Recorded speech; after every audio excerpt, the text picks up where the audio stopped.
And we are live. Good morning, crypto warriors, and welcome back to the Gentlemen of Crypto episode. 1220, I think.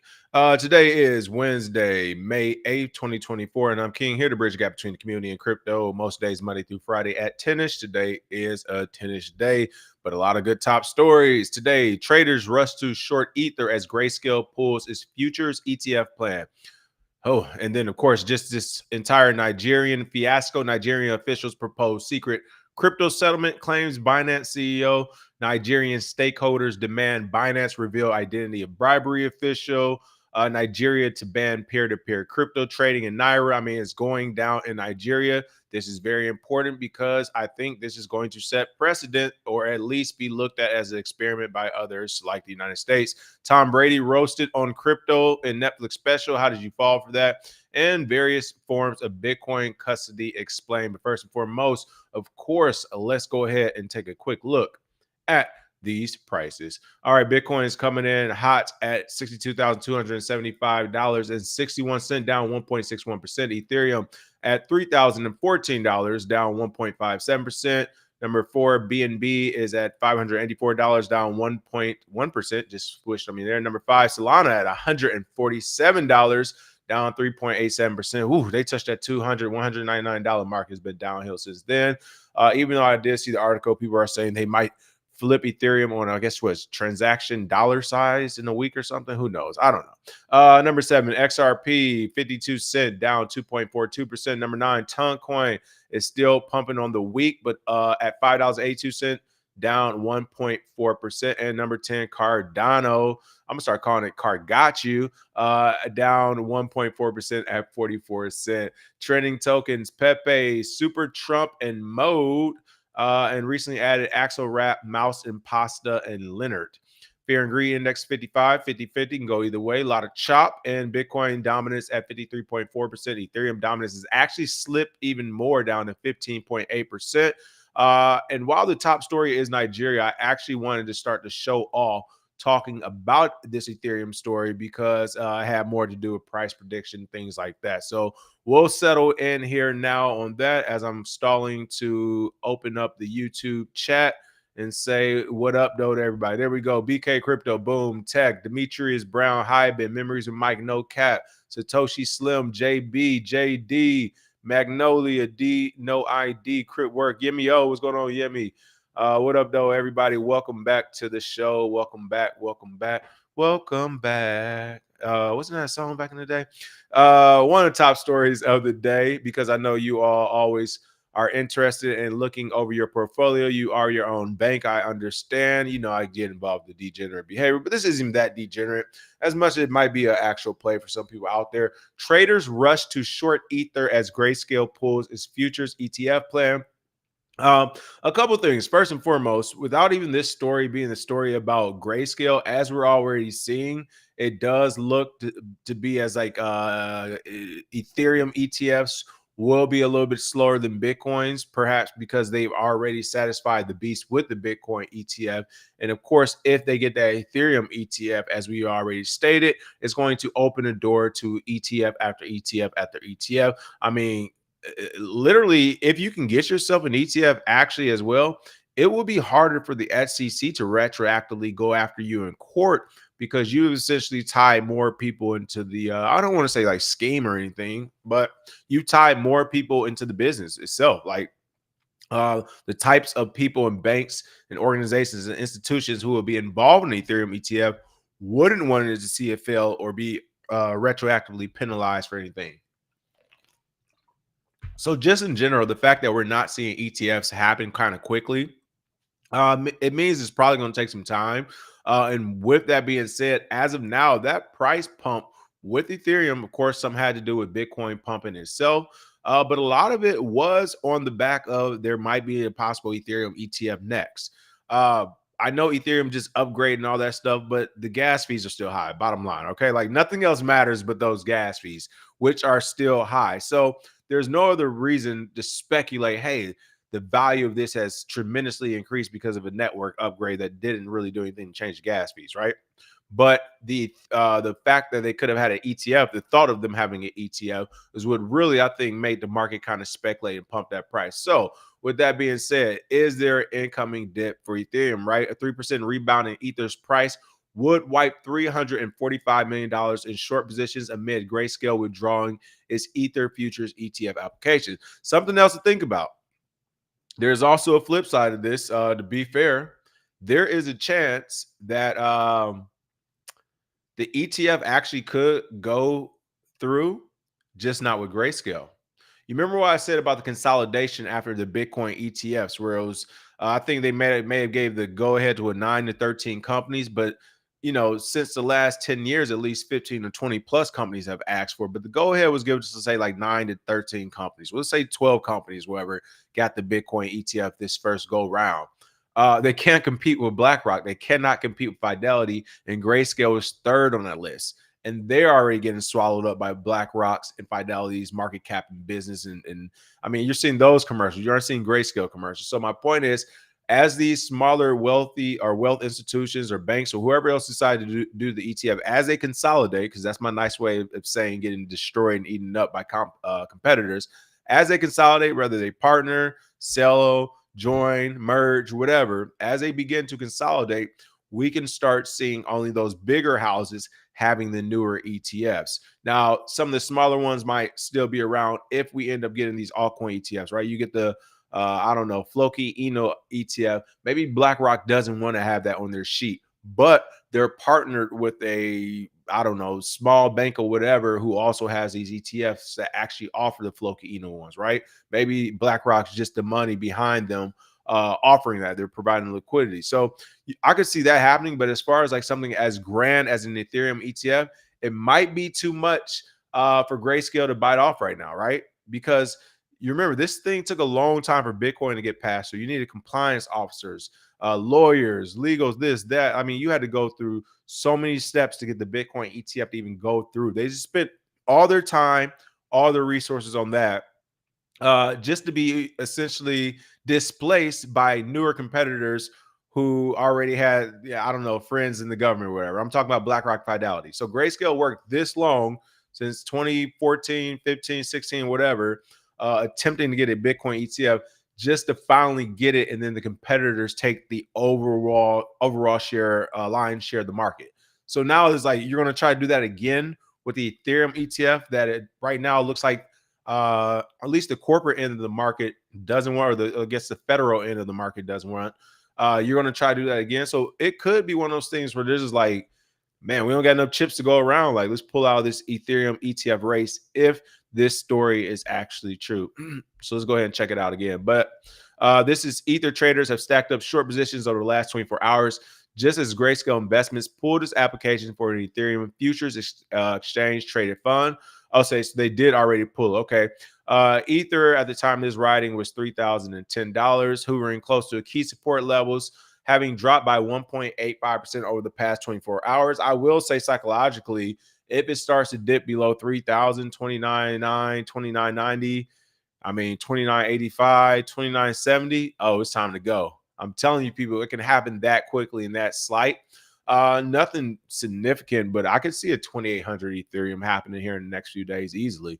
Let's see. However, liquidation maps show traders have more conviction that the price is going down in the near term, with $345 million in short positions set to liquidate if the price goes up by 3%. On the other hand, a 3% drop to 29.20 would only wipe out $237 million in long positions. So the long positions don't even get slapped as hard if it were to dip just that little bit as well. But again, the SEC ETF decision comes next May 23rd. It looks like this next deadline is the May 23rd one that's approaching. The sentiment among the crypto community is similar. According to the New York-based crypto predictions platform Polymarket, 92% of the participants believe the spot Ether ETFs will be denied. Well, I'll tell you what. As of now, we haven't heard anything.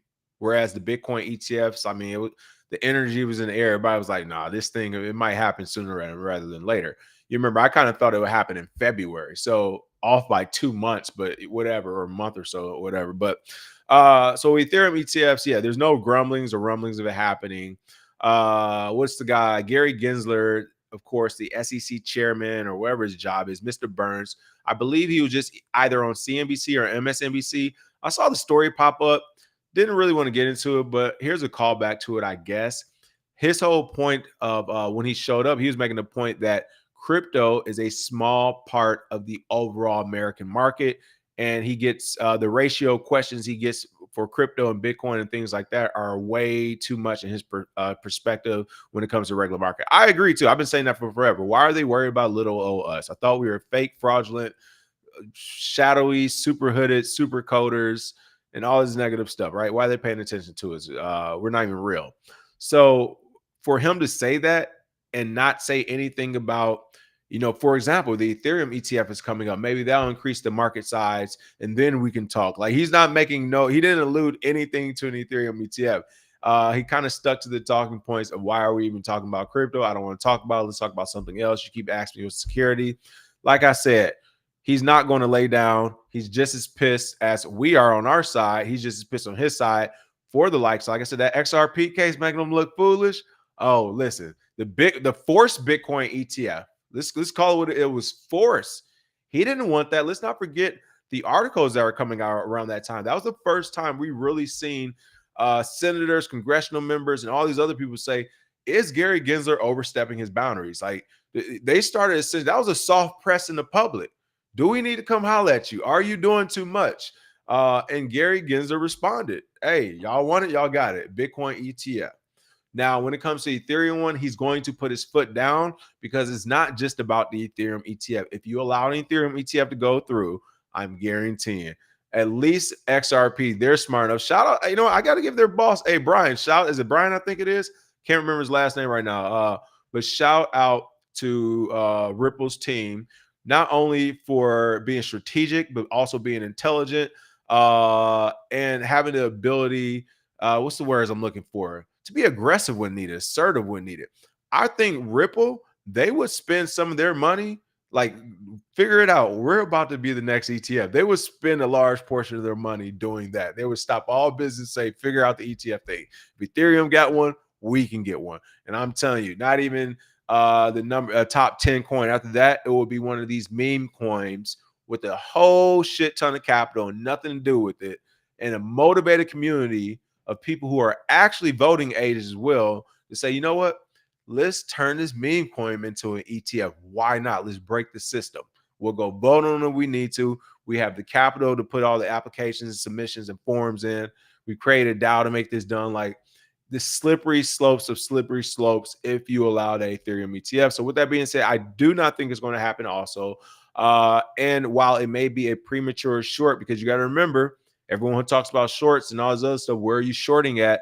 The exchanges are betting against you. So yes, if there is a record number of shorts on the books, I wouldn't be surprised to see Ethereum pump a little bit just to wipe those off or just to wipe those out, liquidate them, get their capital, and then to see a dump right after that. So we could see a small little 2-3% pump first and then a crazy dip. Or just a slow dip in general. But I do think it's going to dip. I do think they won't approve these. Or if they do approve it, people, crypto is about to go bonkers if they approve Ethereum ETF. Again, not because of just Ethereum, but because of all the things that will come next. So it'll be getting real interesting at that. But I don't think it's going to happen. I think that's wishful thinking at best, but it's definitely not going to happen. Satoshi Slim said he needs to put his foot down on the gas for ETH. Hilarious. You guys never stop. Brad Garlinghouse. Thank you. Shout out to Brad. Listen, shout out to Brad. I'm not even mad at him, even from the narrative standpoint of what he says XRP is, because you have to compete. And again, I've always liked them as far as what they wanted to do. I just thought it was, and I still think it's super short term. They lasted longer than I thought. If I were them, when he was the third wealthiest man on the planet, it was time to sell everything, right? Essentially, what they're trying to do, banks and governments are going to do and displace them. They don't want a private company like this doing. And that's just working with other institutions and banks and businesses for the most part. But I got to give him props, especially after facing off with the SEC, which they're still facing off with them as well right now. So, yeah, they're still in the news. I was almost going to cover that story, but that was another long one, so I went ahead and passed on it. Let's see what else we have. I sold all my ETH at 37.70 in profit, said Hyman. There you go. Yeah, when it started pumping that high, I kind of felt that as well. Let's see what else we have. Jersey in the house. What's going on? Les Square. Shanti Edwards. What's going on? L Cryptomatic. I love that name. Wisdom Bars. What's up? What's up? Let's see. And they took it to trial, didn't they? Yeah, they took that shit to trial, right? That's what I'm saying. I like Brad and what they're doing over there as far as from a business point of view, for sure. And even again, I never like it was never a negative thing for Ripple. It was the Ripple lovers talking like it was the future currency of the world, where I was like, I think we're getting ahead of ourselves. But another story that did drop today, I won't cover, but I'll quickly talk about, I guess. MasterCard joins forces with U.S. banking titans for tokenized settlement trials, essentially right now. And I didn't cover it because I was going to go on a long rant about it. So I'll go on a quick 15, 20-second rant about it. I didn't want to cover that story because it is the year 2024 and MasterCard is partnering with the likes of JP Morgan Chase. So I'm assuming it's going to be their Quorum blockchain or something, and a few other banks and companies. And now they're testing tokenized settlements. Like, people at this point is old. They're testing Bitcoin, essentially. They're testing their own internal Bitcoin in 2024. My issue is that these are the people who are shaping the narratives. These are the people who the government is listening to. These are the people who the mainstream are listening to. Like, this is like, it's just crazy to me. It's like they're noobs. It's like the most noobish thing. You're testing tokenized. Why? There are 29, at this point, probably 30,000 examples of it working. Why are you testing it? Fucking pick one and press play. Oh, I was doing good. I think it's only the rants I started to use profanity. All right, I just got to keep that in mind when I do the rants. Listen, there's no more tests needed. This is crazy, but I don't want to cover that story, but I did see it. My point is, Brad Garlinghouse already did that for the government or these banks, MasterCard, back in 2013 and 2014. You remember MasterCard back when AJ Banga, the CEO at the time, was saying that cryptocurrency is junk and all this other stuff, right? And then like a couple years later, you all jumped into the market. Yeah, XRP was already working on it at that time. So it's kind of crazy to see that now banks are still testing or doing whatever. Who knows? All right, let's get to the meat and potatoes, or as Better Call Saul would say, the brass tacks of the day. I am going to try my best. We at 18 minutes right now. I told Zay I was going to try to keep these at 30, 40 minutes at most because I go crazy some days of my own. I'm going to try to keep this short as possible, but I had a lot of thoughts about this story. A lot's going on. Let's start from the beginning. May 7th, the report comes out. Nigerian officials propose secret crypto settlement, claims Binance CEO. One thing I've told you all, I've told you, this is why governments regulating Bitcoin specifically and crypto in general isn't really, it's not even like right or fair. It doesn't make sense at all, nor does it work, because where does the buck stop? The US says, hey, we're going to tax you and we're going to fine you. Okay. Russia says, well, we're going to tax you and fine it. China, we're going to tax you and fine it. India, we're going to tax you. Basically, anybody with a military or some type of international police squad that can come get your ass, or friends with people who will send you back to them, will tax you and fine you, and or jail and arrest you, right? Or kill you. Because that's what it goes down to if you try to fight back. So you have all these players out here doing that. Where does it stop? Like, literally, at which country does it stop? How many countries does it stop? This is extortion. So essentially, that's what's going on in Nigeria, a form of it. But I also will say it's what's been going on in the United States as well. And it's disheartening to see people try to paint it as a totally different picture here. But again, May 7th, Nigerian stakeholders demand, or excuse me, this is a different one. Nigerian officials propose secret crypto settlement, claims Binance CEO. Now, I will say I don't think Binance CEO will come out and lie because, again, as I've been saying, you have to choose a game. Like, you have to. And they chose the United States. They chose up. And now that they chose up, they making a fuss and they making a loud noise because they're like, hey, and I feel them too. Where's that $4.3 billion of protection we're paying you? It's show up, United States. Hey, SEAL team, whatever y'all need to send, it's time to show up. This is what Binance is doing right now. So I don't think they're lying off rip. No, They've chosen up. They've chosen the gang already. Now, this right here, this is how you become part of the team right here. You send us, hey, there you go. You send us some targets. You send us some players. All right. Now you're getting us excited. Okay, here we go. I'm being honest with you. I'm letting you know how it goes. All right. Binance CEO Richard Tang says the Nigerian government has set a dangerous precedent after inviting company executives to meetings before detaining them. And this is where, you know me, people, I rarely go this direction. I rarely talk about this, but I had to today, especially in spirit of Bitcoin Zay not being here. Is there some type of underlying either classism or racist type of element to this story? Why? Because how is it that they're looking at it from that perspective from Nigeria? And I think it's more probably classism, to be honest, for me, because if Nigeria had more to offer, like I said, they had a bigger military, they had some missiles that can go a little further, they had the ability to pluck you out of other countries, I think the respect would be shown. So I think it's more classism personally. But from what I'm just reading on all the different chats and underground comments and things from everywhere, you know, I'm a constant lurker. A lot of people are saying there might be some racism involved as well. But regardless, there's something involved to me for people to like, and this is where it comes down to law too, where people like, I was on comments with somebody the other day talking about what law is right or fair. I'm like, law is like is arbitrary anyway, it's subjective. Like, for Binance to see giving the United States $4.3 billion, another $50 in fines, and prison time, to see that as okay, but to see another country pressing you as some great injustice is very interesting. Okay. Like, that is very interesting to me. I would be looking at my losses and where they're going in general. Now, I think Nigeria was or whatever, asking for about 150 million. We'll check that out. But again, 4.3 billion going over here. And again, as a business person, I get it. You're probably like, this is an investment into the United States. We played by the rules. We did our punishment. Like, I know the conversations already. So granted, I get the investment. But at face value, you're giving away $4.3 billion. You're going to jail. You're not even living in this country when all this happened. And you see nothing wrong with this. To me, this is the same thing as real life gangs you see, where it's like,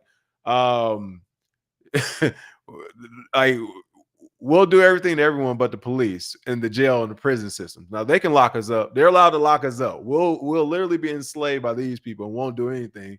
But if any of you regular people do anything, I'll be on your ass. Like, all right, if that's what you think is real, okay. Like, to me, that's not a real thing. So right now, this entire Binance thing already, where you're saying Nigeria did this great injustice to us, and I can't believe this, but it's like the United States did it.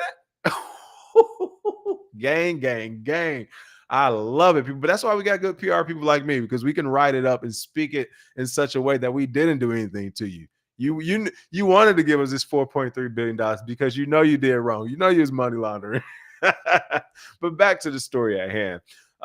Richard Tang, these details have emerged suggesting Nigerian officials tried to coerce Binance representatives into a secret settlement paid in cryptocurrency during meetings in early 2024. Couple more things. I can also understand why this might be more perturbing to them if you brought this up while I was at the meeting, because now it's like you tried to kidnap me. Now, the United States, we are polite enough to do a low. U.S. do soft presses. We are great at soft presses. Like, do you want freedom and democracy? What does that really mean, right? So the United States is great at the soft press, and we get respect because of that. And I think that's probably why we don't just come out and say we're a gang. We're just like, no, we're just, we're trying to do the right thing here.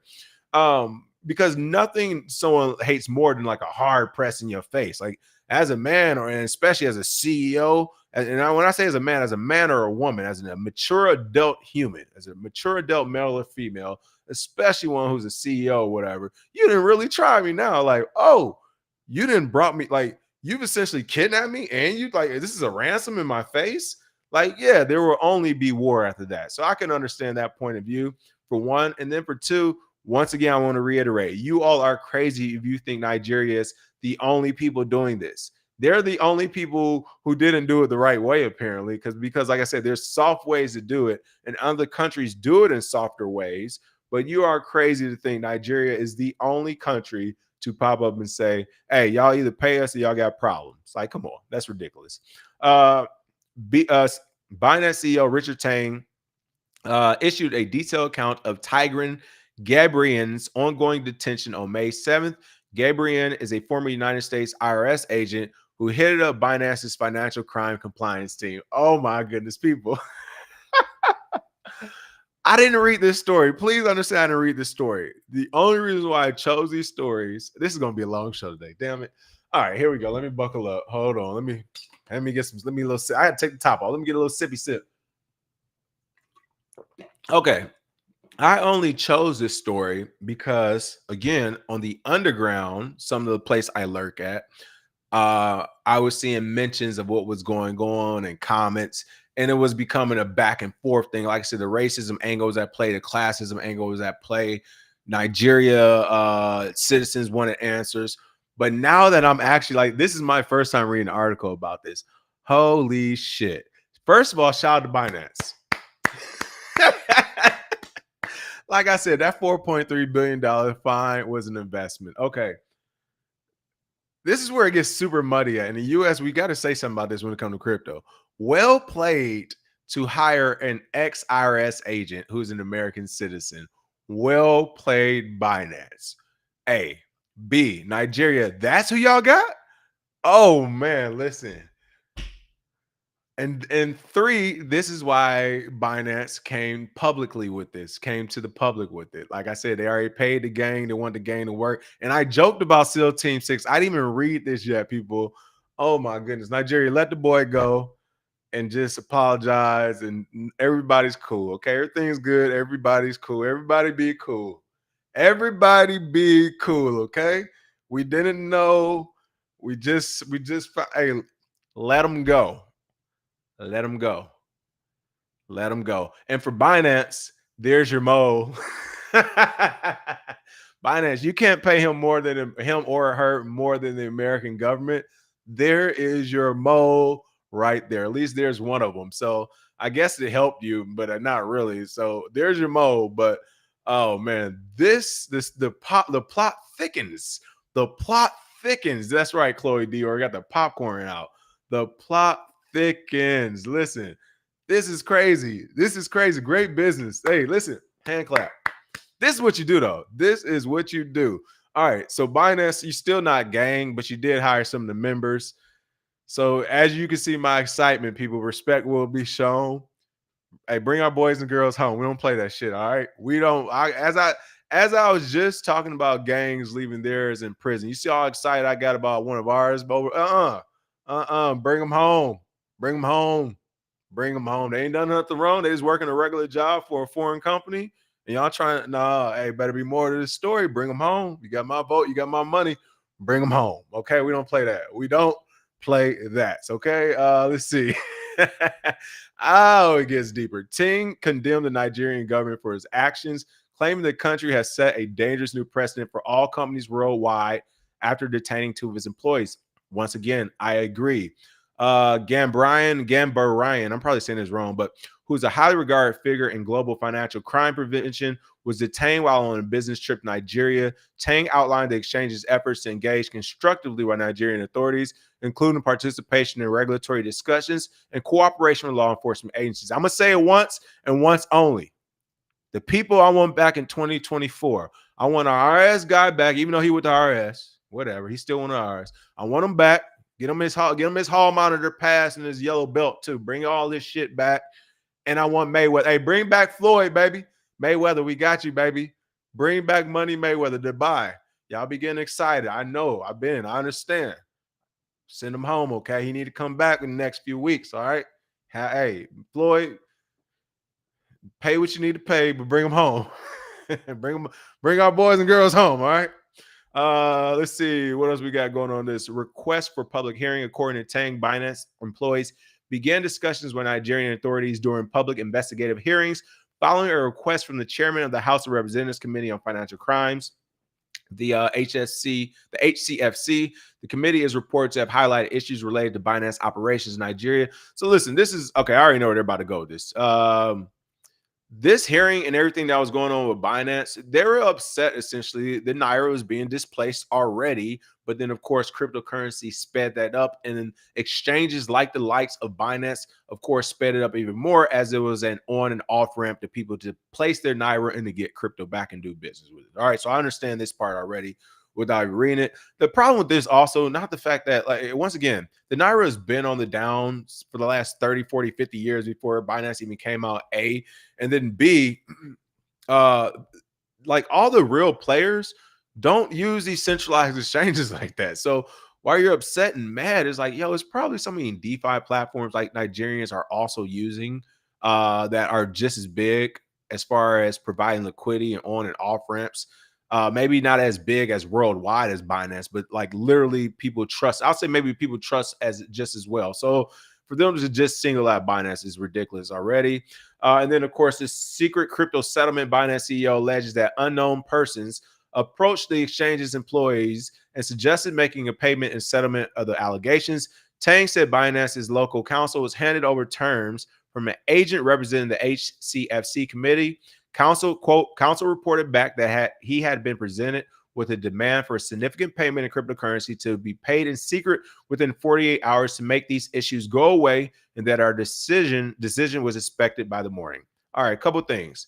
I've worked with some big institutions here and some wealthy clients, and I keep trying to. I've told them on the back end. I've said this a couple times publicly, and I'll say it publicly. It is what it is. People, there's some real gangster shit going on in this crypto space. Like, I hope you all understand this.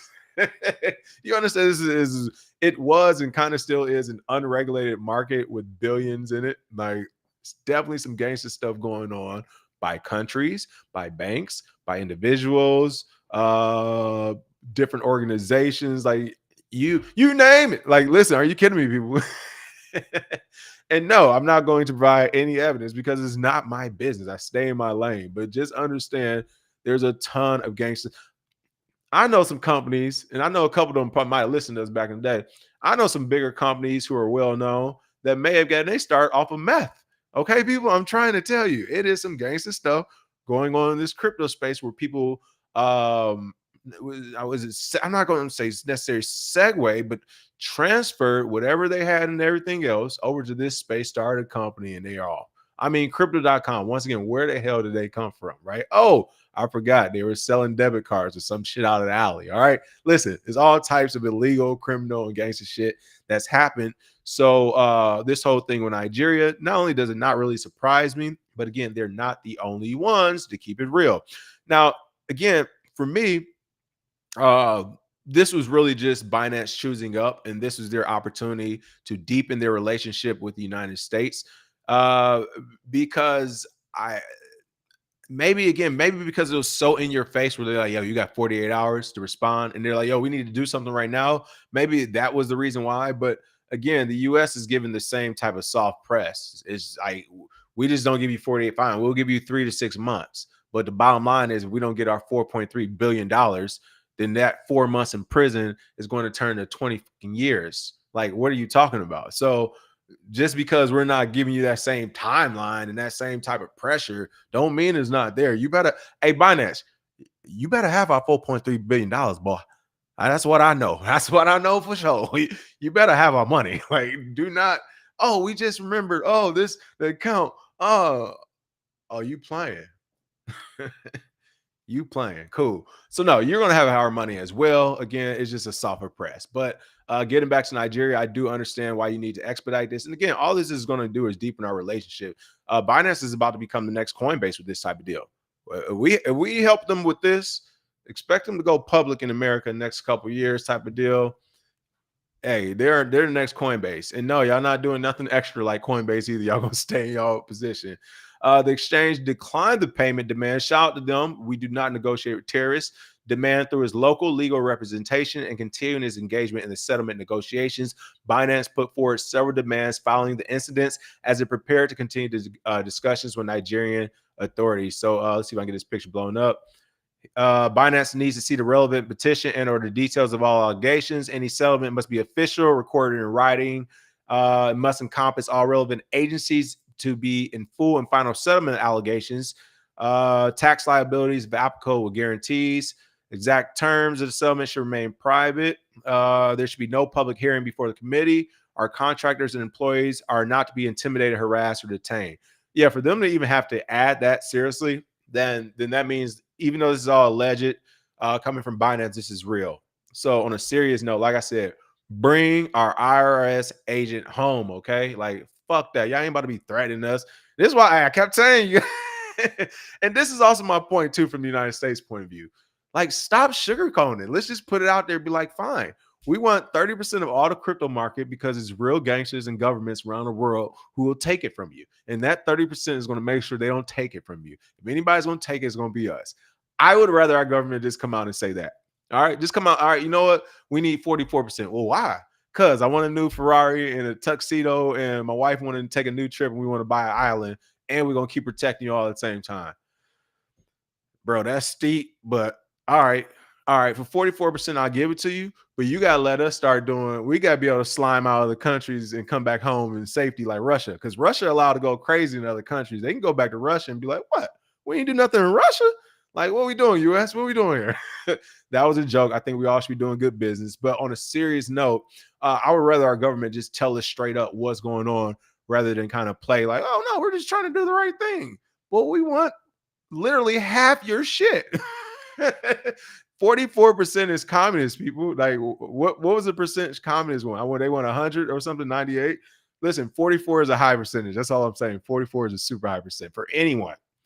And even people say, well, it wouldn't be for this, it would only be for this part of the population. So what? How do you all sit and sign off on somebody else getting fucked? I don't understand that. I'm ranting. You know I'm ranting when I use profanity.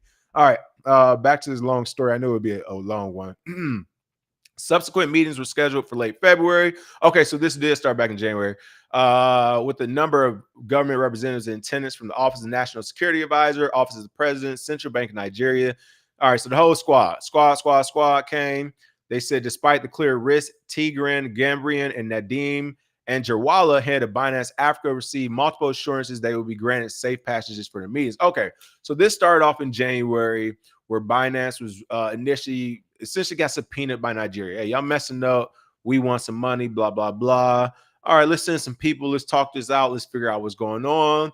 And they said, hey, our people going to be straight? Are y'all going to take care of them? Nigeria's like, of course, send them, whatever. That was my bad, quick Nigerian accent, whatever. And they sent them, and of course, what ensued.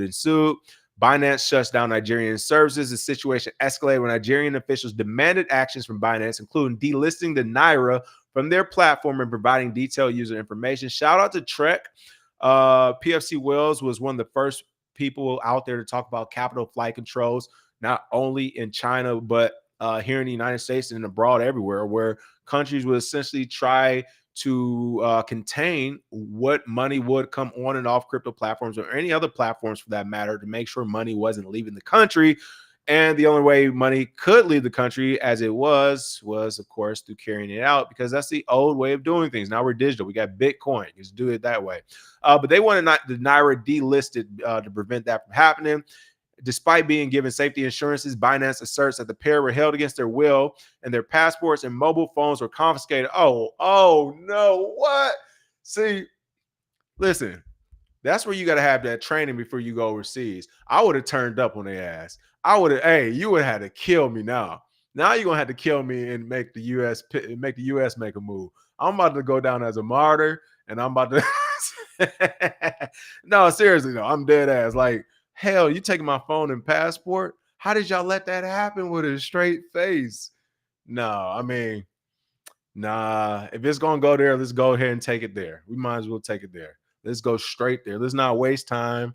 I don't want to talk no more. We're gonna take it there.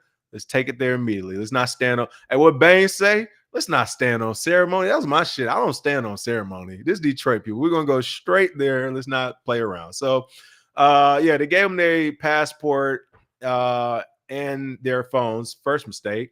Binance responded by shutting down certain services in Nigeria, hoping to resolve this situation and secure their release. And that is the end of that story. All right. So that had been what's going on. I'm assuming they've gotten released. I haven't really kept up with that part of the story because I didn't even realize it went that deep. The part that really attracted me at first was the entire stakeholders demanding them revealing the identity. This whole Who is this person in the government that's doing this? Stakeholders wanted to know. And to me, this was a non-starter where people were like, is it a classist thing or is it a racist thing? And it only happened here, the point. It was such a non-starter because it's the government. It doesn't matter who in the government is doing it. Oh, I'm not sharing this story. I thought I was sharing the story in the background. It doesn't matter who in the government is doing it. The fact that they have the ability to do it means there's people co-signing. There's people. There's not a person. There's people co-signing off on it. If they can say, "Hey, you're about to have a problem with our entire country if you don't pay us 150 million or whatever, and do these things," then and people are like, "Well, who's this secret person who told you?" Why does it matter? It's going to. I can tell you right now who the secret person is. It's going to be me. They're going to have a PR person, some type of lobbyist type of consultant who either works in the government or works for the government. Take the hit because that is what we do in these type of positions. Fixers, they go out, they have the conversation. This is what the boss wants. They won't even say boss. This is what's wanted. This is what we need. Disappear. They come back. Oh, wait, who said it? We need to hold this person accountable. This person is a representation. This person is a symbol of what's actually behind it. And behind it is a group of people. So it's crazy to me that so many people are like, we just really want to know who the person is. I'm like, it don't matter who the person is. Every government is doing it a different way. We did ours through money laundering. They're doing theirs through coming to talk to you in a meeting. But regardless, it's happening.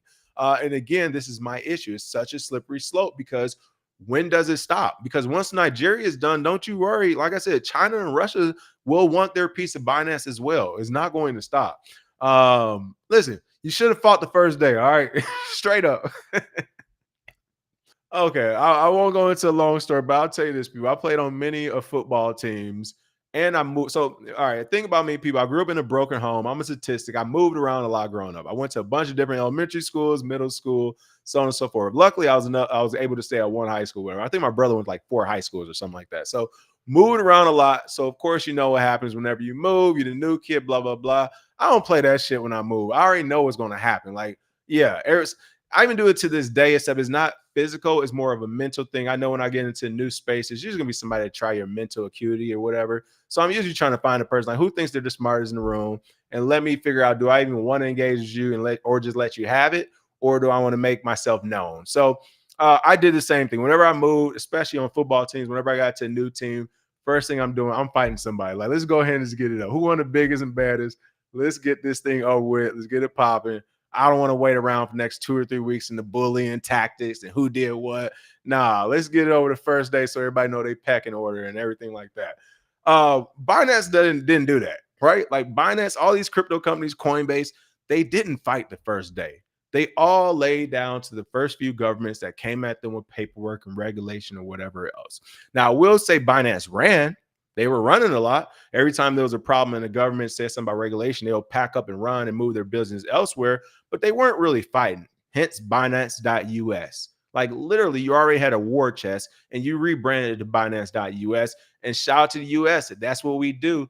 Divide and conquer. They divided you from your main headquarters, and then they were able to isolate Binance US and go after them in the legal courts of the United States. Your fault right there. So again, seeing this, Nigeria, them and their stakeholders trying to figure out who the stakeholder is. I go back to my original point.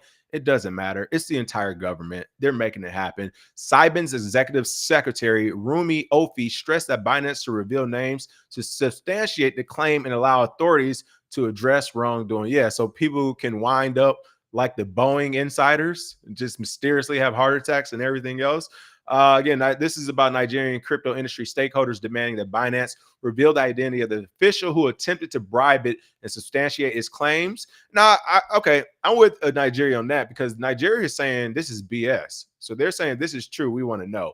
And to be fair, hey, we're playing with billionaires, people. I don't know what's real, what's fake. If this is all contrived by Binance, I mean, woo, you talk about some shit. You talk about some shit you're going to be into. So I don't think they would contrive it that bad. And really, my main thing, I'm leaning on that XRS agent. All right. I'm really leaning like at the end of the day, you had a federal job. You do have responsibilities to the federal government in the United States as far as, hey, if they ask you a question, were you in trouble in a foreign country? I'm assuming you're going to give them the real correct truthful answer. So it's because of that IRS agent I'm really leaning on that Binance as a whole wouldn't lie. Now, I can't say we haven't seen worse happen in history, but that's what I'm trying to lean on right there. In a separate interview with Cointelegraph, local crypto stakeholders said the bribery allegation from Binance could negatively affect the country's image if not handled properly. What? I really do believe Binance. Now, y'all over here worry about the country's image while your Naira is dropping drastically day by day. And this is also being substantiated with evidence in the fact that you tried many times publicly and privately to get Binance out of your country, or at least to shut down or redo his way of business. So, like, this is crazy. Hey, man, y'all making me look bad. That's like some of the famous rappers right now. Listen, is this, hey, Universal Music Group, is that you? UMG, is that you? Hey, Kendrick, you're making us look bad over here, brother. Can you slow that down a little bit? I don't know if that's true, but that was pretty funny when I read it this morning. I saw it pop up. I listen, blame Apple people. I don't even keep up with this. Like the little Apple headlines pop up. However, OFI cautioned against Binance's potential to tarnish the government's image, adversely affecting Nigeria's crypto sector. If Binance is trying to make this government look bad and in turn create a negative ripple effect for crypto in the country, the stakeholders in Nigeria will not allow that. So again, that's kind of a weak attempt to me to come back and say, no, like, why would Binance want to make crypto look weak? That would drop their market share. I say it all the time on this channel.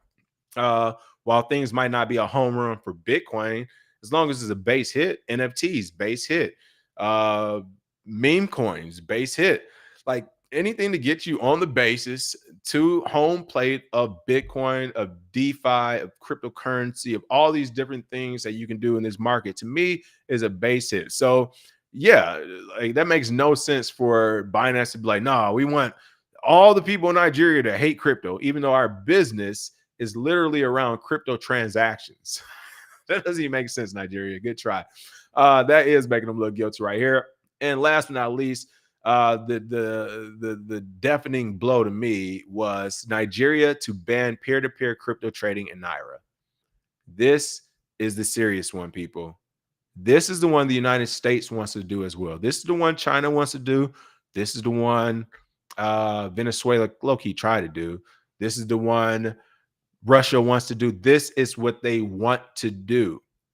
Now, let's be clear. They're trying to ban peer-to-peer crypto trading. Do you remember all these articles coming out from, I think, Pelosi and some of these, Elizabeth Warren? We need to make sure there aren't any unhosted wallets. You're only using hosted wallets are centralized wallets from the likes of Coinbase, which by the likes of the government essentially has all their data because they're a public company. So they want to know, they literally want to have your wallet, which is crazy and psychotic as it can be, but I understand why the government wants all your money. Essentially, like they're trying to drive us into communism. I can't believe I'm saying this like as I'm thinking of it out loud. I'm like, bro, why do they want all our money? Like, God, this is crazy. But yeah, they want to know all our wallets, and this is how it starts. So I already don't believe Nigeria as well, and now they're going to ban peer-to-peer. People, this is the war. We've been having all these little battles years and years. We finally having our moment. The war on Bitcoin. Here it is. It is almost here because this is going to be the test ground. How do you actually ban this? How do you ban peer-to-peer? We're about to find out. And I think you all are crazy if you don't think this is going to get a little bit violent. Nigerian's SEC is set to launch a new regulatory framework for crypto exchanges and custodians in the coming days. Shout out to Cointelegraph for that artwork. Always killing it. The government of Nigeria is preparing to introduce new regulations to ban peer-to-peer cryptocurrency exchange using the national currency, the Nigerian Naira. Nigeria's Securities and Exchange Commission is set to launch a new regulatory framework for crypto exchanges, custodians, and other industry firms in the coming days, Bloomberg reported on May 7th. And this goes back to what I said at the show. I literally found myself in the YouTube section the other day. I can't even remember what it was about. I just remember a guy was like, it's the law. And I was like, bro, just because like it's the law. Like, doesn't mean it's right. Like, you can change it. I think they were talking about taxation or whatever. He's like, taxes are the law. And like somebody's whole point, like there wasn't taxes at first. I don't know. But I was just like, bro, just because it's a law, like, does it? He was like, does that mean you're not gonna pay tax? I'm like, see here, everybody get carried away. Like, why can't it change? Why can't this was crazy? If you tried to suggest to these sheep that we decrease taxes, they will go crazy. Like, why would we do that? Why are you breaking the law, right?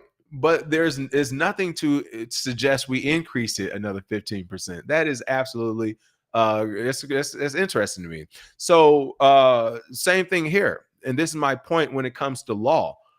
It is it's subjective. Literally, there was nothing in place, and now there is something in place. And they're saying what's going to be in place is that's right, May 7th, 2024, in the coming days. It's not even here yet. The date's not even here. In the future, we're going to give you a law that you haven't voted or asked for that's going to make cryptocurrency exchanges, custodians, and other industry firms do what we say. Now, again, this is Nigeria, but it's happening the same way here in the United States and other countries abroad as well. And it is absolutely crazy. Gang, gang, gang. This is what gangs do. And honestly, you're only a little bit better than the gang. I'm talking about governments around the world, United States, Nigeria, Russia, China. You're only a little bit better than the gang because you kind of try to act like you're nice about it, but the outcome is still the same, if not worse. The only difference is that a gang will literally like just slap you up first and just take the money. The US is like trying to like, talk to you first and take the money. Like, yeah, this is the right thing to do, to give me your money. And it's like, it's not until you're like, well, not really. I think the right thing to do is for me to keep my money or do what I want with it or invest how I want with it. Then is when there's a problem like, oh, you need some freedom and democracy, huh? All right, bye. All right, boy, we got something for you. But again, this is Nigeria SEC. They're coming up with new rules and laws in the coming days. It hasn't even came out yet, but they know they're going to come up with it. They're letting people know. Recent concerns regarding crypto P2P traders and their perceived impact on the exchange rate of the Naira has underscored the need for collective action. And this is what I'm talking about. I cannot wait to see how they actually effectively regulate this and how people respond. Because, again, the Nigerian population, let me look it up. Half of Nigeria's population age. Just look it up. All right, let's get the Nigeria facts. And this is what I love. Shout out to the young generation because we're not gonna take it. I was just talking to my girl the other day. She was talking about all the stuff that's going on in UCLA. I'm not sure if you all seen it. The Israel and Hamas and Palestine stuff and who's on whose side. A lot of protests here in Los Angeles, of course. And people are picking sides. And she saw how crazy it was. And I kind of was like, I'm officially, I'm an old man. I'm like, time repeats it. Like history repeats itself. I was like, it felt like yesterday, Occupation Wall Street. And then look how that people, do you not remember there were college kids? And this was, I think when I was in college when this was happening. When I was in school in the years after and kind of before, Occupation Wall Street, people were protesting the BS Wall Street was going on, the housing crisis, so on and so forth. And they were literally, the police were, I'm not even gonna say they, let's get specific. New York Police Department, NYPD, LAPD, Raleigh Police Department, RDU, whatever, RPD, like different police departments at college areas and regions and universities were beating the shit out of college students, pepper spraying, orange, whatever, little stuff, mason, tasing. I mean, ass kickings galore just to defend and support Wall Street, who don't give a fuck about police, by the way, outside of protecting their money. So that was going on then, and the same thing is going on right now. Like finally, UCLA reached their breaking point the other day. I'm not sure if you all seen it, but they basically was like, all right, just go in there and beat everybody's ass. So I guess they just went in there and just was kicking ass the last couple of days too. Even in the park, I did see the parking garages. They had like 40 people tied up in the parking garage, man. It looked like another country over here. So it was super crazy to see this is all happening. History is repeating itself, but I set that story up. This is going to be a long show. Something wrong with me, people. We love talking about crypto here at the Gym of the Crypto. That part is not a lie. We talk crypto. As I said before this show started, because these are the conversations we have on the phone every day or whatever. Like, shit, man, we might as well just do this on a pod or something. But speaking of which, podcast is updated. Somebody brought that to my attention. It's updated. It will be updated every day. Quicker now too. We got some new tech on that. So after this show is updated, like immediately after, usually within 15 minutes now. But it's already updated as well. But here you can see in Nigeria, half the population is age under 19 years. Woo! Half the population is under 19. Is that really real? Goodness gracious. That is crazy. Holy smokes. Is that real? All right. So I didn't know it was that young. I was going to say it was like 20 or 30 something, but I do know that, I do know a lot of Nigeria has a young population. I'm bringing up all these points to say They're the ones using the like crypto and Binance and all that. They want to keep using it. And this is essentially your parents and everybody telling you you're not going to be able to use it now.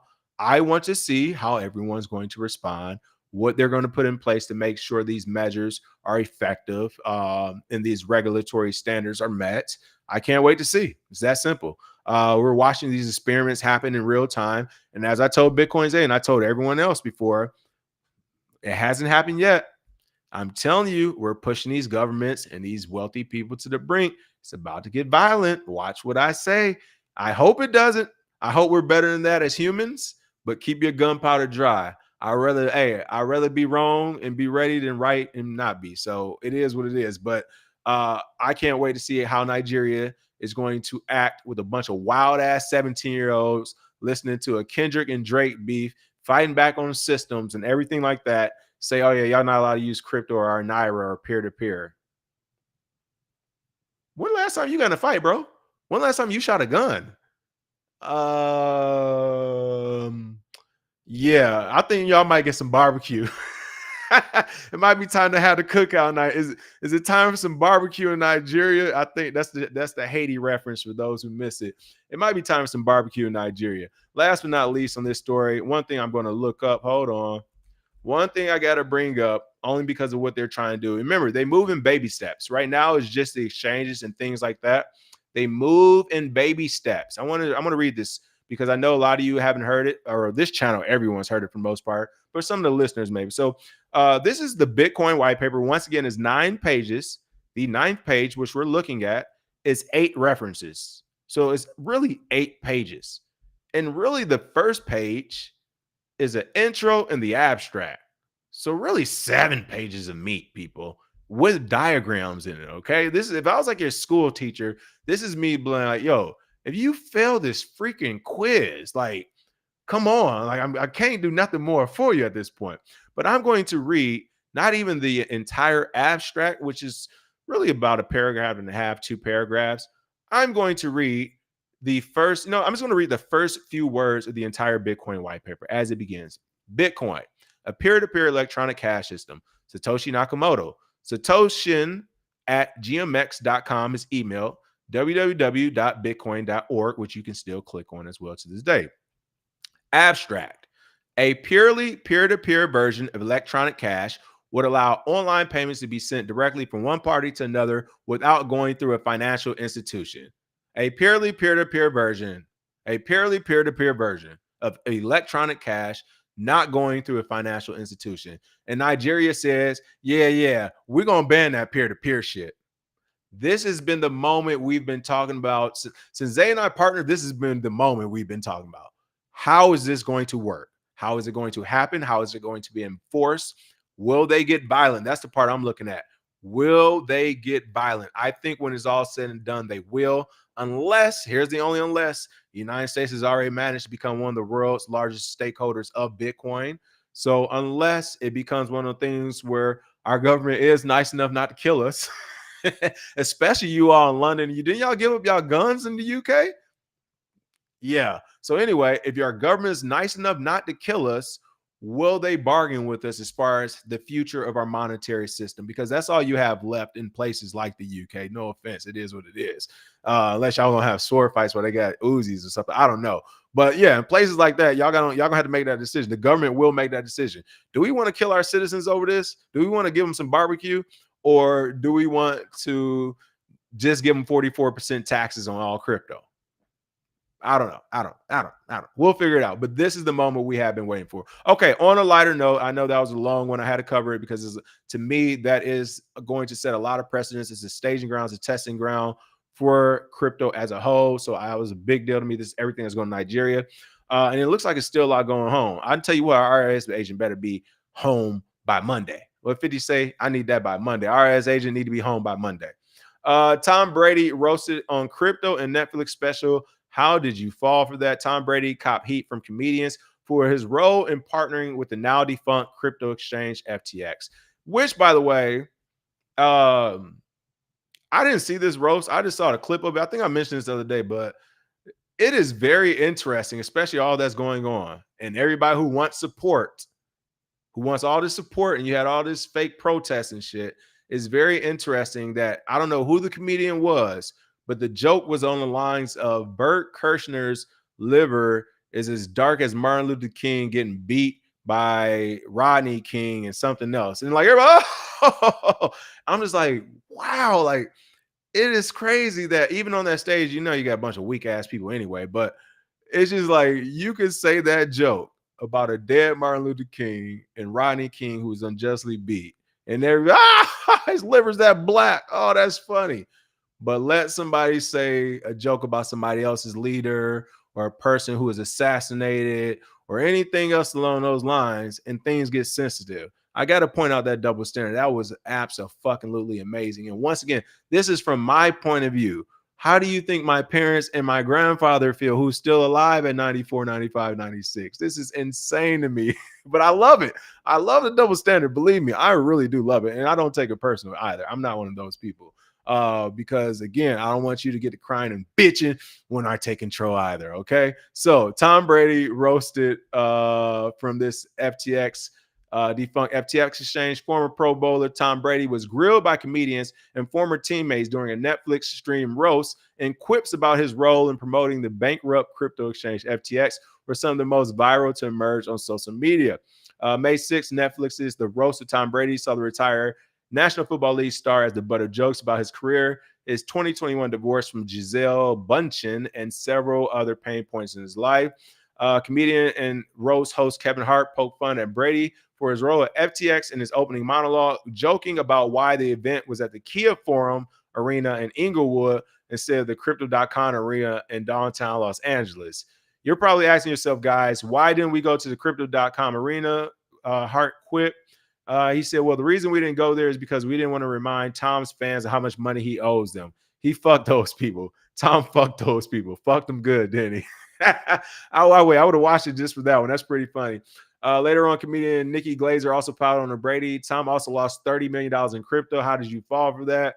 I mean, even Gronk was like, me, no, that's not real money, Glazer added. And this is the problem, too, when they blame the entire Bitcoin and crypto market over to things like FTX. But it's what happens when no one at all literally does their research. Let's see if we can take a quick peek at this. Or are they gonna make me? Tom also lost $30 million in crypto. Tom, how did you fall for that? I mean, even Gronk was like, me know that not real money. Like, oh man, hey, listen, I thought Kevin Hart was David Banner for a minute. I was like, David Banner doing jokes now? Shout out David Banner, great artist. But yeah, I mean, listen, it was fun that he was roasted about it, but I'll be honest, comedy, subjective. It does make fun of people, things, all that. South Park, for example. But one thing's for sure, and two things for certain. If they talking about you, you're doing something right, right? So I consider this a base hit. I do consider this an actual base hit that more people are talking about crypto, Bitcoin, things that like, even if it's in a negative sense, at least someone will be like, is it fake money or what's going on? What, wait, 30 million? What happened? Somebody's going to research it. And somebody will be smarter to say, oh, it was just he picked the wrong exchange, whoever. It wasn't the actual market itself. I don't know. All right. And last but not least, here, let me go some I know some good comments going on. I've been saying a bunch of wild shit, so I know some good comments. LimeWire and Napster are the good old days. I always tell people about that. Listen, I got my first computer in 97. Listen, I know all about LimeWire, Napster, and plus more, okay? I don't know. What Uncle Reno, what y'all over there talking about? LimeWire was great, so it wasn't. Oh, I remember BearShare. Yep. The average age of the Nigerian leadership is 65-ish, if not closer to 70. So that's what I'm saying. You got a bunch of 19-year-olds and 70-year-olds in charge. Hey, and this is honestly, this is what messes up governments technically themselves. So for something like that, from an actual government perspective, you don't want them to be organized, okay? You want them to be just everywhere. But then the problem with that is they will be everywhere. So it's like, we can't organize them enough to listen because they'll understand we're saying some dumb shit and want to take over and will take over. But we keep them so disorganized, they'll just be wild, ratchet, and feral, and now we can't control them at all, and they still gonna do whatever. And I think that's what Nigeria is facing now. They're like, we can either smarten them up, but then they'll take over, or we can keep them dumb and feral, but then they'll take over.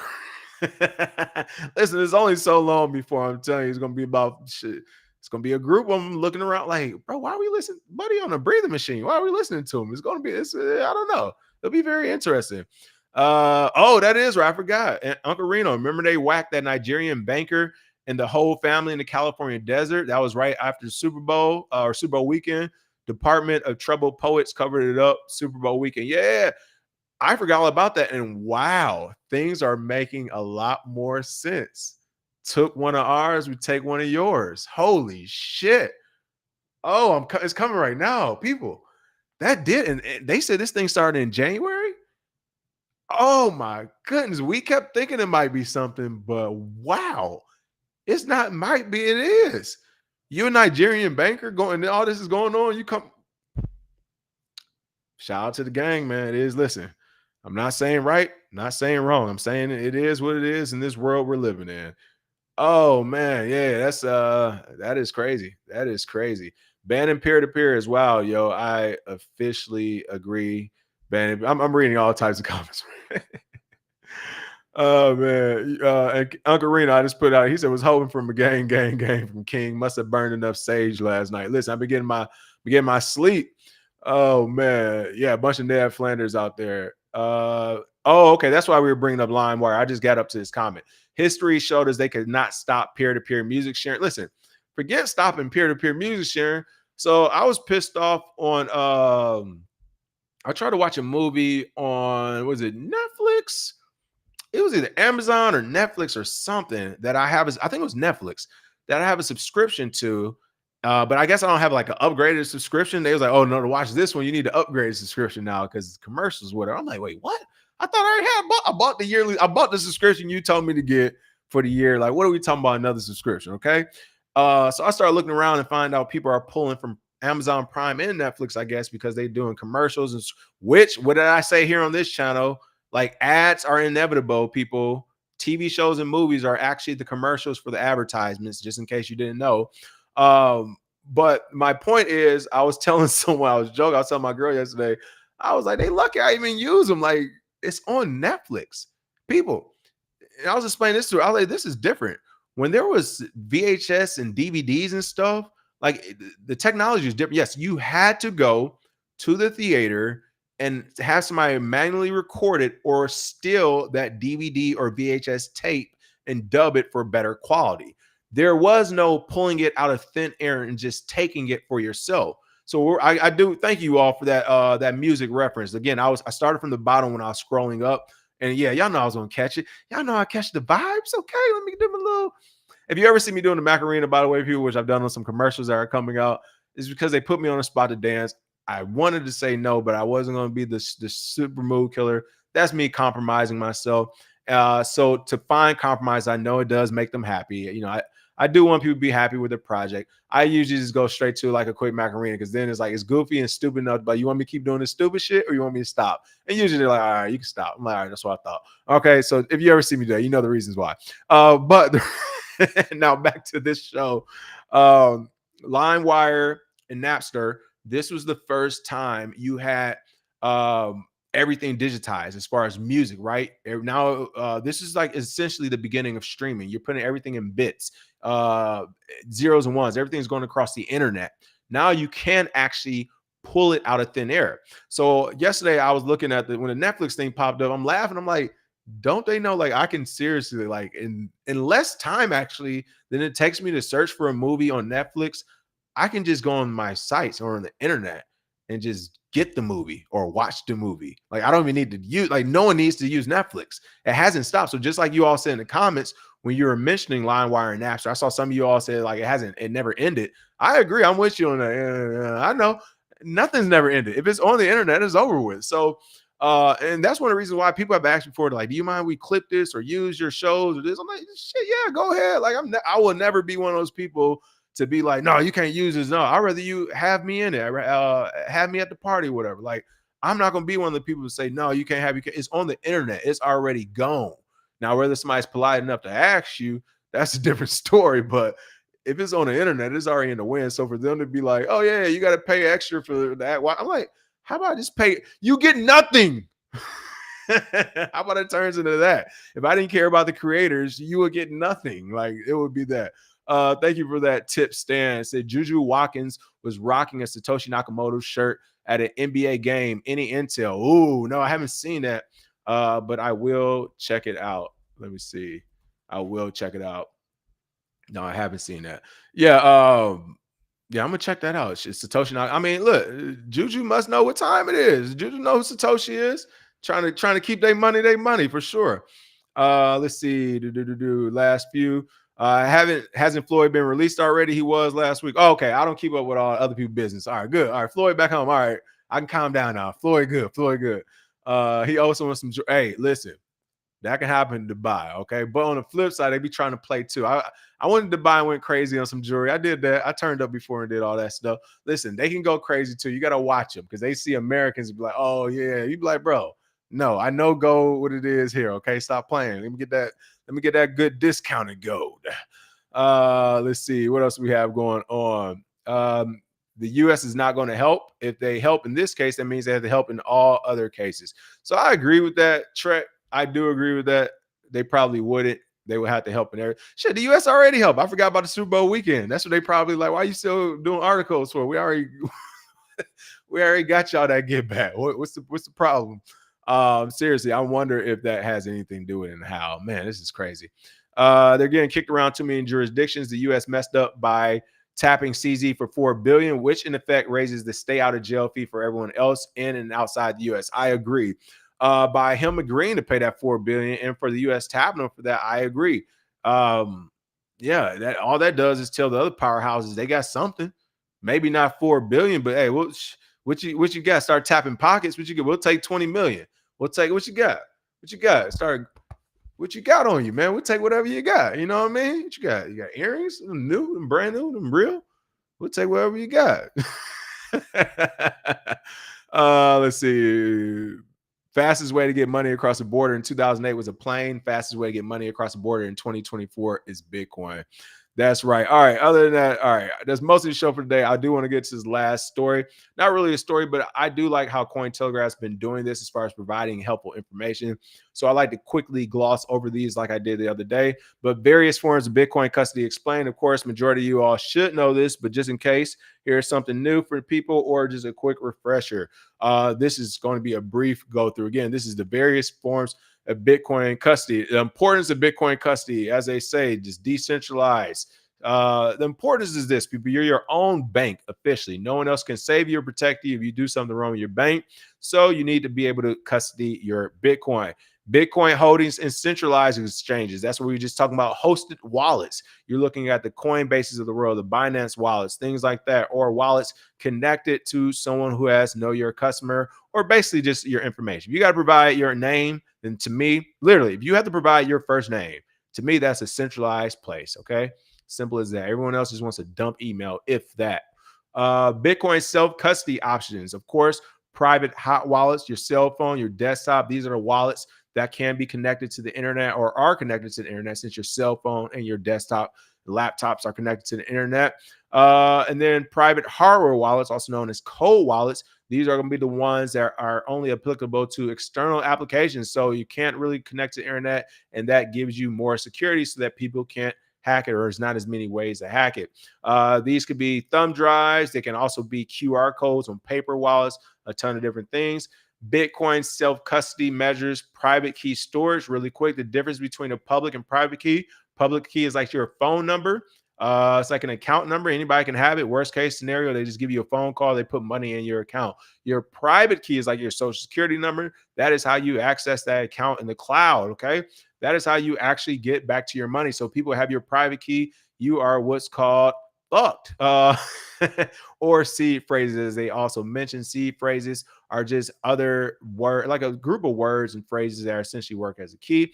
Multi-sig wallets offer an additional layer of protection where multiple individuals need to sign a transaction to move any Bitcoin with any wallet. So essentially, you need more than one person to move the currency or to make transactions happen. I want to say currency because sometimes multi-sig, especially now, they're connecting it to different platforms, not just actually the movement of currency, but to do anything on certain platforms for security mechanisms. So that's multi-sig, multiple people. Custodial institutions and third parties, again, same thing to me as centralized. And then this talks about ownership, jurisdiction, and tax. I mean, once again, that's according to the gang of where you live, and that's up to you. Other than that, that is the show for today. I clearly went way longer than I expected. I actually meant to go 25 minutes today, believe it or not, people. I do not mean to go this long. I've been having shit to do. But I do enjoy talking about the space. And yeah, this is always good, folks. So smash that like and share. Friday shows happening. Definitely gonna put the link in the Friday show. So feel free to call in with some more about what you think is going on in Nigeria or anything else. I'll try to free the schedule Friday, see if we can have a real long show. Let me look at these last couple of comments, see what we have before we call it a day. I'm going to keep saying next issue for wallets is geofencing. Oh shit, you're right. I can see the geofencing. I can see the geofencing. Yeah. They did it with the scooters. I thought the scooters would be unstoppable. You know, the little scooters that are in cities now, they got those geo-fenced off for certain neighborhoods, as well as the maps, Google Maps, Apple Maps, things like that. You can go through certain neighborhoods if you were to actually use that map. Like if you were to press go for directions, they wouldn't even put you through certain neighborhoods, even if it were a shortcut. So yeah, geo-fencing, I can see that being an issue.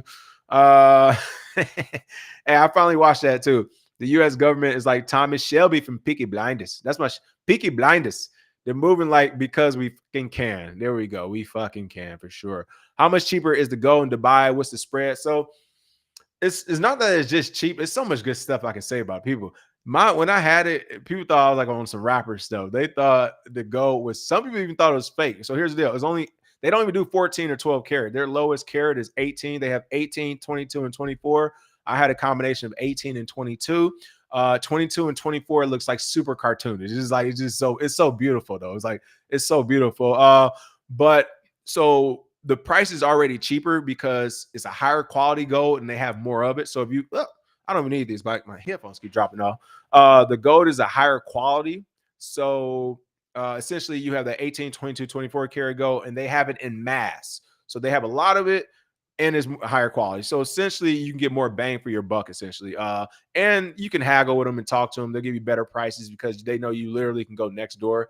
In the gold souk is probably like the one I went to had at least 50 to 60 different gold shops at least. So it's just like a big mall of different gold stores. This is a big mall of it's beautiful, people. It's gold and diamonds everywhere you look. I would actually say it's probably better. It's a better bang for your buck to buy a plane round trip ticket to go to Dubai so you can visit the country too. Buy your jewelry there and come back here. It's going to be way better jewelry and it'll be worth more here than there. Even though here, for the most part, if you try to sell it back, they will still go off the weight and the carat of it. So selling it to private dealers was trying to sell it as is better. All right. Other than that, that's the show.